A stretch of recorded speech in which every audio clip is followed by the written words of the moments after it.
Baiklah, Assalamualaikum warahmatullahi wabarakatuh. Waalaikumsalam Waalaikumsalam warahmatullahi wabarakatuh. Alhamdulillahi rabbil alamin wa bihi nasta'in wa ala umurid dunya waddin wa salatu wassalamu ala asrafil anbiya'i wal mursalin wa ala alihi wa sahbihi ajma'in amma ba'du. Yang terhormat kepada Bapak Wandi Sahindra Magister Komputer selaku dosen pengampu mata kuliah media dan teknologi dan teman-teman yang berbahagia. Pertama-tama dan yang paling utama, marilah kita panjatkan puja dan rasa syukur kita kepada Allah Subhanahu wa Ta'ala yang telah memberikan kita nikmat kesehatan sehingga kita dapat berkumpul di grup Zoom ini. Dan tak lupa pula sholawat serta salam kita hanturkan kepada Nabi besar kita, Nabi Muhammad Sallallahu Alaihi Wasallam. Allahumma sholli ala Sayyidina Muhammad wa ala ali Sayyidina Muhammad. Adapun susunan diskusi kita pada pagi hari ini, yang pertama yaitu pembukaan, yang kedua yaitu penyampaian materi, yang ketiga yaitu sesi tanya jawab, dan yang terakhir yaitu penutup. Sebelum kita masuk ke penyampaian materi, marilah kita buka diskusi kita pada pagi hari ini dengan melafazkan lafaz basmalah. Bismillahirrahmanirrahim. Baiklah, materi yang pertama akan dijelaskan oleh Saudari Rosela Agustina. Kepada Saudari Rosela, saya persilahkan. Baiklah, terima kasih kepada moderator atas kesempatannya. Jadi di sini saya akan menyampaikan beberapa pokok permasalahan. Yang pertama yaitu dari short story, yaitu Ustadz Hafiz adalah guru di kelas 5 Madrasah Ibtidaiyah Nurul Huda Surabaya. Kelas 5 merupakan kelas yang super aktif. Anak-anak ini tidak bisa diam mendengarkan dan melihat Ustadz Hafiz mengajar dengan menggunakan PowerPoint, namun kelas tetap ramai, sehingga materi yang diajarkan yang sesuai dengan RPP belum bisa selesai diajarkan dalam satu hari tersebut. Jadi ada pun pokok permasalahannya yaitu bagaimana akibat dari proses pembelajaran yang di luar RPP. Yang kedua yaitu tentukan media apa yang tepat dan karakteristik anak yang tepat dalam short story tersebut. Dan buatlah prosedur pemilihan media pembelajaran yang tepat dan sesuai dengan kelas Ustadz Hafiz. Yang keempat yaitu buatlah pedoman penggunaan pemilihan media pembelajaran sesuai dengan karakteristik kelas Ustadz Hafiz. Yang kelima yaitu jelaskan manfaat media pembelajaran yang saudara ketahui. Dan yang terakhir yaitu apa sajakah pedoman umum dalam penggunaan media pembelajaran. Dan yang akan dibahas di sini adalah beberapa akibat dari proses pembelajaran yang di luar RPP. Yang pertama yaitu kegiatan pembelajaran menjadi kurang arah dan tujuan. Ibaratnya mengajar tanpa perencanaan pasti akan terasa sulit. Kegiatan pembelajaran yang Anda lakukan bisa melebar jauh dari tujuan pembelajaran. Apalagi Anda sebagai guru pemula tentu harus menyadari hal yang satu ini. Yang kedua yaitu terkesan menjadi guru yang kurang profesional. Sebagai guru, tentu Anda harus dituntut untuk menjadi insan pekerja yang profesional dan dengan baik disiapkan oleh guru. Guru juga melakukan proses perencanaan, pelaksanaan, evaluasi, dan tindak lanjut meski disiapkan oleh guru. Guru juga melakukan diagnosa terhadap siswa yang memiliki kemampuan yang masih kurang. Dengan demikian, maka guru harus mempersiapkan perencanaan dan memberikan layanan terhadap siswa tersebut. Yang ketiga yaitu kegiatan yang Anda lakukan tidak terdokumentasi. Sebagai guru yang profesional, maka sangat dibutuhkan pengembangan profesi yang berkelanjutan. Dengan adanya dokumen, kegiatan Anda sebagai guru, maka akan memberikan bukti fisik bagi pengembangan keprofesionalan Anda. Sebab, RPP juga merupakan salah satu komponen penentu dalam penilaian profesi Anda. Itu saja materi dari saya kembalikan lagi kepada moderator. Baiklah, terima kasih kepada Saudari Rosela. Selanjutnya materi yang kedua akan disampaikan oleh Saudara Rinto Doni Cahyono. Kepada Saudara Rinto, saya persilahkan. Baiklah, terima kasih kepada moderator. Di sini saya akan menjelaskan media apa yang tepat untuk karakteristik anak yang terdapat dalam short story tersebut.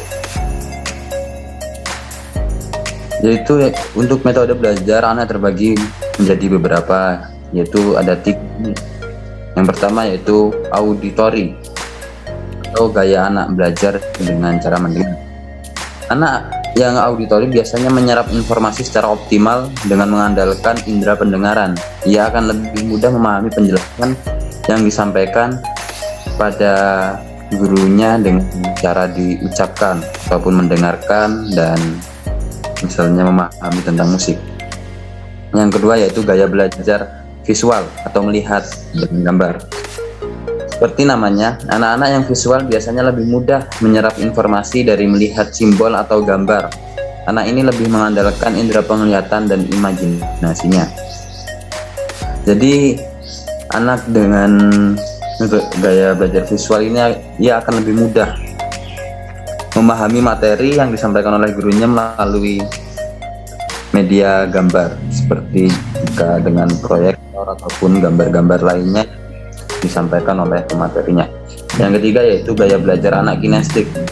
Anak yang unggul secara kinestik sangat senang bergerak ketika sedang belajar.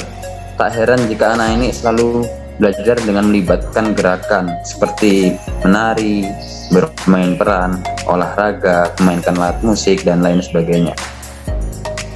Berikut beberapa tanda jika anak-anak memiliki gaya belajar kinestik. Anak sering berperan menjadi karakter dari buku cerita yang dibacanya dan menirukan gerakan dari cerita tersebut. Anak lebih banyak menggunakan bahasa tubuh untuk menjelaskan sesuatu. Dia lebih senang pada kegiatan atau permainan yang lebih banyak melibatkan gerakan atau aktivitas fisik. Baiklah, mungkin hanya itu saja yang dapat saya sampaikan. Saya kembalikan kepada moderator. Baiklah, terima kasih kepada Saudara Rinto. Baiklah, materi yang ketiga yaitu akan dijelaskan oleh Saudari Sukma. Kepada Saudari Sukma, saya persilahkan. Baik, Assalamualaikum warahmatullahi wabarakatuh. Terima kasih kepada moderator atas kesempatan untuk menyampaikan materi. Materi yang akan saya sampaikan yaitu materi ketiga tentang prosedur dan pemilihan media pembelajaran. Usaha untuk mengklasifikasikan media cukup beragam, ditinjau dari berbagai sudut pandang. Usaha-usaha untuk mendapatkan kesepakatan tentang klasifikasi media belum berhasil. Oleh karena itu, tidaklah mengherankan apabila muncul berbagai jenis cara dalam prosedur pemilihan media pembelajaran. Namun demikian, berdasarkan bentuknya, syarat prosedur media pembelajaran dikelompokkan menjadi 3 prosedur menurut Sadiman dan kawan-kawan tahun 2002. Ketiga prosedur pemilihan media pembelajaran tersebut adalah sebagai berikut. Yang pertama, prosedur model flowchart menggunakan sistem pengguguran atau eliminasi dalam pengambilan keputusan pemilihan dengan memakai suatu bagan alir. Yang kedua, prosedur model matriks menggunakan proses pengambilan keputusan pemilihan media sampai seluruh kriteria pemilihannya diidentifikasi dengan memakai suatu kolom dan baris atau tabel. Yang ketiga, prosedur model checklist juga menangguhkan keputusan pemilihan media sampai semua kriterianya dipertimbangkan dengan memakai suatu checklist. Meskipun belum ada penelitian khusus tentang hal ini, namun tampaknya model checklist lebih sesuai untuk membakukan prosedur pemilihan media pembelajaran yang sudah jadi. Model matriks lebih serasi untuk digunakan dalam pemilihan media rancangan, dan model flowchart dapat digunakan untuk menggambarkan proses pemilihan media jadi maupun media rancangan. Menurut Sadiman dan kawan-kawan tahun 2002. Itulah yang materi yang bisa saya sampaikan. Saya kembalikan kepada moderator. Baiklah, terima kasih kepada Saudari Sukma. Selanjutnya yaitu materi yang keempat akan dijelaskan oleh saudari saya Siti Baroka. Kepada Saudari Siti Baroka, saya persilahkan.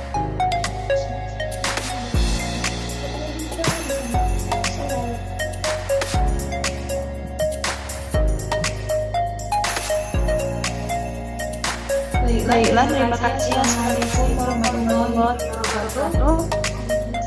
Baiklah, di sini saya akan menyampaikan materi keempat, yaitu yang berkenaan dengan buatlah pedoman penggunaan pemilihan media pembelajaran yang pedoman penggunaan pedoman dan pemilihan media pembelajaran MC 19 mengatakan media pembelajaran itu harus sesuai pakai rela if the media art dari segi belajar berbagai kondisi dan prinsip yang perlu mendapat pertimbangan dalam penggunaan dan penggunaan media pembelajaran sebagai sarana alat untuk mengedukasikan proses materi siswa agar siswa memahami dan menerima materi, menguasai dengan baik jelas mudah sehingga proses pembelajaran mengajar berlangsung dengan baik. Manfaat media pembelajaran yang pertama yaitu pembelajaran lebih menarik perhatian siswa sehingga dapat menumbuhkan motivasi belajar. Yang kedua yaitu metode pembelajaran yang bervariasi. Yang ketiga yaitu pengajaran akan menjelas maknanya. Yang keempat yaitu siswa lebih banyak melakukan kegiatan pembelajaran. Baiklah, itu saja materi yang dapat saya sampaikan. Saya kembalikan lagi kepada moderator. Baiklah, terima kasih kepada Saudari Siti Baroka. Selanjutnya, materi yang terakhir akan disampaikan oleh Saudari Rina Astiana. Kepada Saudari Rina Astiana, saya persilahkan. Baik, terima kasih kepada Saudari Santi yang telah memberikan saya izin untuk melanjutkan materi yang selanjutnya. Baiklah, selanjutnya saya akan menjelaskan materi yang ke-6. Pedoman umum penggunaan media. Ada beberapa pedoman umum yang perlu diperhatikan dalam penggunaan media dalam proses pembelajaran. 1. Tidak ada satu media yang terbaik untuk mencapai suatu tujuan pembelajaran, karena masing-masing memiliki kelebihan dan kekurangan. Yang kedua, penggunaan media harus didasarkan pada tujuan pembelajaran yang hendak dicapai. Yang ketiga, penggunaan media harus mempertimbangkan kecocokan ciri media dengan karakteristik materi pelajaran yang disajikan. 4. Penggunaan media harus disesuaikan dengan bentuk kegiatan belajar yang akan dilaksanakan, seperti belajar secara klasikal, belajar dalam kelompok kecil, belajar secara individual. Yang kelima, penggunaan media harus disertai persiapan cukup, seperti mengecek media yang akan dipakai, mempersiapkan sebagai peralatan yang dibutuhkan di ruang kelas sebelum pelajaran dimulai. Atau yang terakhir, penggunaan media harus diusahakan agar senantiasa melibatkan partisipasi aktif para siswa. Itulah materi yang dapat saya sampaikan, kurang dan lebihnya saya mohon maaf. Berikan lagi kepada moderator. Baiklah, terima kasih kepada Saudari Rina Astiana. Selanjutnya, kepada teman-teman kami beri waktu 5 menit untuk memahami materi tersebut. Teman-teman, karena waktunya sudah habis, selanjutnya kita masuk ke sesi yang ketiga, yaitu sesi tanya jawab. Kepada teman-teman yang ingin bertanya, silahkan angkat tangannya. Moderator izin bertanya. Moderator izin bertanya. Ya, moderator. Baiklah, kepada Saudari Sinta Purnamasari, saya persilahkan. Baiklah, terima kasih kepada moderator yang sudah mengizinkan saya untuk bertanya. Di sini saya ingin bertanya pada materi Anda, apakah strategi yang tepat dapat mengembangkan intelektual peserta didik? Terima kasih. Mungkin itu saja yang dapat saya tanyakan. Saya kembalikan lagi kepada moderator. Terima kasih. Baiklah, terima kasih kepada Saudari Sinta. Selanjutnya yang ingin bertanya, silahkan angkat tangannya. Izin bertanya moderator. Izin bertanya moderator. Baiklah, kepada Saudari Sri Mahendita, saya persilahkan. Baik, terima kasih kepada moderator yang telah mengizinkan saya untuk bertanya kepada kelompok 3. Yang ingin saya tanyakan adalah, tolong jelaskan faktor-faktor yang harus dipertimbangkan dalam pemilihan media pembelajaran. Sekian, terima kasih. Baiklah, terima kasih kepada Saudari Sri Mahendita. Selanjutnya yang ingin bertanya, silakan angkat tangannya dan sebutkan namanya. Iya, Rama. Safety izin bertanya moderator. Moderator. Kepada Saudari Septia, saya persilahkan. Baik, terima kasih. Pertanyaannya, pada pembahasan media pembelajaran, khususnya berbasis visual, apakah berperan penting dalam proses belajar mengajar? Jika iya, tolong jelaskan. Terima kasih. Saya kembalikan kepada moderator. Baiklah, terima kasih kepada Saudari Septia. Selanjutnya yang ingin bertanya, silahkan sebutkan nama dan angkat tangannya. Ria, izin bertanya moderator. Kepada Saudari Riyatul Jannah, saya persilahkan.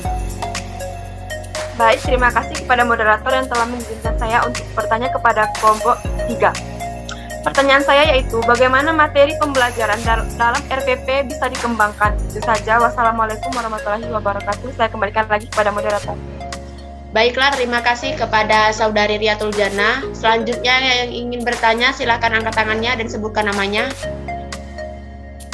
Repan Merama, izin bertanya moderator. Kepada Saudara Repan, saya persilahkan. Telah menyiapkan saya untuk bertanya. Pertanyaan saya adalah, apa saja problematika yang sering terjadi pada sistem belajar mengajar di pendidikan? Terima kasih. Wassalamualaikum warahmatullahi wabarakatuh. Apa saja problematika? Boleh diulangi lagi pertanyaannya, Saudara Repan?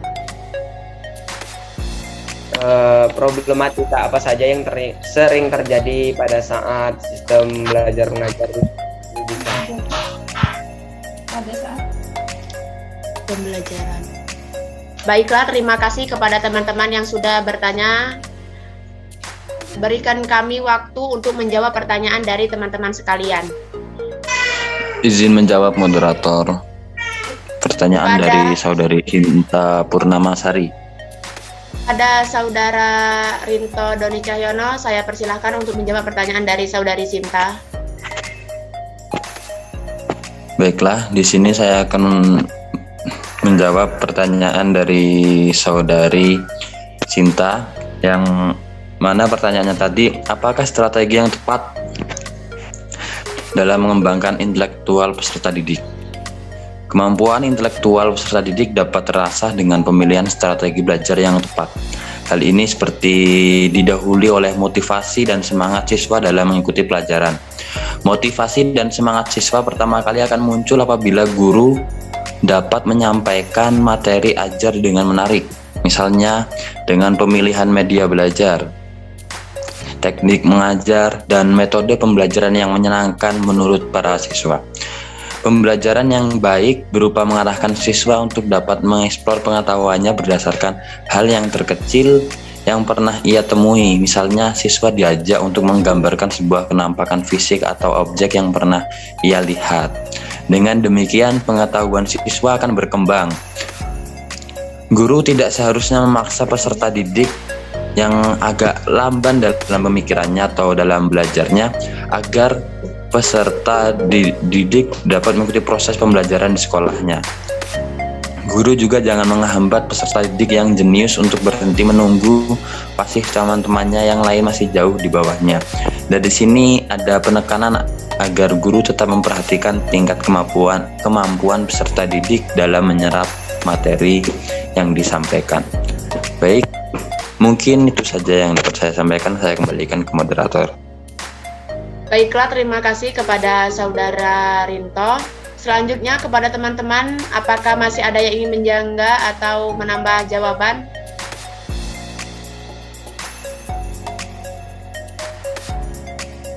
Kepada teman-teman yang ingin menambah atau menyangga jawaban, kami persilahkan.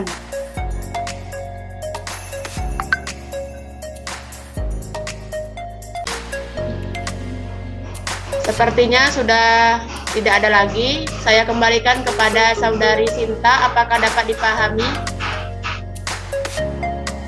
Baiklah, terima kasih atas jawabannya. Insya Allah saya paham. Saya kembalikan lagi ke moderator. Baiklah, terima kasih kepada Saudari Sinta Purnamasari. Moderator. Saudara Revan. Baiklah, kepada Saudari Rosela saya persilahkan. Baiklah, pertanyaan Revan tadi, tentang problematika atau permasalahan pendidikan yang ada saat ini atau dalam pembelajaran. Tentunya masih banyak problematika atau permasalahan yang terjadi pada saat ini. Namun yang lebih mencolok, saya akan rangkum menjadi 4 bagian. Yang pertama yaitu kurangnya ketersediaan dana pendidikan. Jadi, bukan hanya biaya pendidikan di lembaga formal maupun non-formal, biaya ini untuk membayar properti dan fasilitas seperti buku, alat tulis, seragam, dan transportasi juga termasuk ke dalamnya. Bagi kalangan yang mengalami kesulitan ekonomi, mereka lebih memilih bekerja untuk memenuhi biaya hidup yang semakin tinggi ketimbang meneruskan pendidikan. Yang kedua yaitu minimnya bahan belajar mengajar. Demi meningkatkan kualitas belajar, murid sudah sepatutnya memperoleh buku pelajaran atau lembar latihan soal. Tidak adanya perpustakaan atau bahan belajar gratis juga dapat menghambat proses pembelajaran. Seharusnya, bantuan berupa bahan belajar diberikan lebih banyak ke wilayah-wilayah yang dekat masyarakat kurang mampu. Dan juga, guru juga memerlukan bahan ajar dengan materi yang berkualitas dan sesuai dengan kurikulum terbaru yang sedang berlaku. Jika tenaga pendidik memakai bahan kurang ajar yang ketinggalan zaman, tentu kegiatan belajar mengajar menjadi kurang maksimal. Ini akan berpengaruh pada proses penyerapan ilmu para murid. Yang ketiga yaitu rendahnya kualitas tenaga pendidik. Kualitas tenaga pendidik yang rendah menjadi salah satu permasalahan pendidikan di setiap daerah. Mengajar materi yang sesuai dengan kompetensi masing-masing. Menurut Global Education Monitoring atau GEM, report 2016 oleh UNESCO, pendidikan di Indonesia menempati urutan ke-10 dan urutan terakhir untuk kualitas guru dari 14 negara berkembang. Jumlah ini selanjutnya itu tidak tersedia fasilitas yang memadai. Terakhir adalah permasalahan pendidikan di Indonesia yang terkait dengan fasilitas. Fasilitas yang dimaksud mencakup ruang belajar dan segala isinya. Tidak hanya harus lengkap, fasilitas juga harus memadai. Beberapa contoh fasilitas pendidikan yang perlu disediakan misalnya papan tulis, meja, kursi, perkakas, laboratorium, dan alat elektronik. Bayangkan saja bagaimana jika hal tersebut rusak, pasti akan mengganggu proses belajar mengajar. Itu saja jawaban dari saya moderator. Saya kembalikan kepada Anda. Baiklah, terima kasih kepada Saudari Rosella atas jawabannya. Kepada teman-teman yang ingin menambah atau menyangga jawaban dari Saudari Rosella, saya persilahkan. Kepada teman-teman yang ingin menambah atau menyangga, kami persilahkan. Sepertinya sudah tidak ada lagi. Baiklah, saya kembalikan kepada Saudara Repan. Apakah dapat dipahami atau dipengerti? Terima kasih Rosella dengan jawabannya. Saya sudah merasa sangat terima kasih. Saya kembalikan moderator. Baiklah, terima kasih kepada Saudara Repan.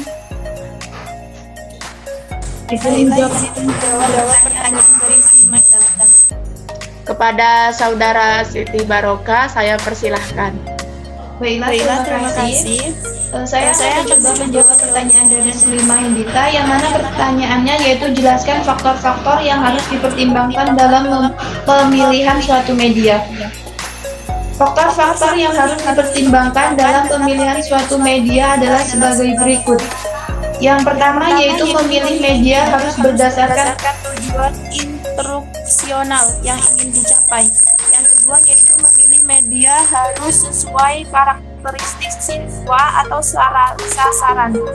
Yang ketiga yaitu memilih media harus disesuaikan dengan jenis rangsangan belajar yang diinginkan, atau audio, visual, gerak, dan lain-lain. Yang keempat, memilih media harus disesuaikan dengan keadaan latar atau lingkungan. Yang terakhir yaitu memilih media harus memahami kondisi setempat dan luasnya jangkauan yang ingin dilayani. Baiklah, itu saja jawaban dari saya. Saya kembalikan lagi kepada moderator. Baiklah, terima kasih kepada Saudari Siti Baroka. Selanjutnya kepada teman-teman yang ingin menyangga atau menambah jawaban dari Siti Baroka, saya persilahkan. Izin moderator. Baiklah, kepada Saudari Rizka Marlianingsih, saya persilahkan. Baik, faktor pemilihan media. Pertama yaitu media dan tujuan pengajaran. Yang kedua yaitu dukungan terhadap isi bahan pengajaran. Yang ketiga yaitu kemudahan memperoleh media. Yang keempat keterampilan guru menggunakannya. Yang kelima untuk menggunakannya. Yang keenam yaitu sesuai dengan taraf pemikiran anak. Ada kesepakatan dengan hal itu Nyoman Sudana Sugeng pada tahun 1993 mengatakan bahwa adanya sejumlah faktor yang perlu dipertimbangkan juga terhadap faktor pemilihan media. Yang pertama yaitu tujuan instruksional, yang pertama itu tujuan instruksional, yang kedua yaitu keefektifan, yang ketiga siswa, yang keempat kesediaan, yang kelima biaya pengadaan, yang keenam kualitas teknik. Terima kasih. Mungkin itu saja. Baiklah, terima kasih kepada Saudari Rizka Marlianingsi. Selanjutnya kepada teman-teman yang ingin menambah atau menyangga jawaban, kami persilahkan. Menambahkan jawaban Pada Saudari Safta Robiana Cahyani, saya persilahkan. Baik, terima kasih kepada moderator. Baik, di sini saya akan menambahkan jawaban dari pertanyaan Saudari Yusri Mahendita. Jadi faktor-faktor yang harus dipertimbangkan dalam pemilihan media itu ada aktivitas guru di dalam memilih media pengajaran harus dihindari. Artinya, guru tidak boleh memilih media pengajaran sesuka hati atau kesenangan pribadi. Yang kedua yaitu program pengajaran. Program pengajaran disampaikan kepada anak didik. Yang kurikulum yang berlaku. Yang ketiga yaitu sasaran program. Yang dimaksud adalah anak didik yang menerima informasi pengajaran melalui media pembelajaran pada usia tertentu atau tingkat tertentu. Anak didik mempunyai kemampuan tertentu pula, baik cara berpikirnya, daya imajinasinya, kebutuhan ataupun daya tahan dalam belajar. Yang keempat yaitu situasi dan kondisi. Yang dimaksud di sini yaitu situasi dan kondisi di sekolah atau anak didik yang akan mengikuti pelajaran. Yang kelima yaitu kualitas teknik. Apakah media pengajaran yang akan digunakan itu sesuai atau memenuhi syarat. Jadi media pengajaran yang akan digunakan perlu diperhatikan. Yang keenam yaitu efektivitas dan efisiensi penggunaan. Keefektifan berkenaan dengan hasil yang ingin dicapai, sedangkan efisiensi berkenaan dengan proses pencapaian hasil tersebut. Mungkin itu saja tambahan jawaban dari saya kembalikan kepada moderator.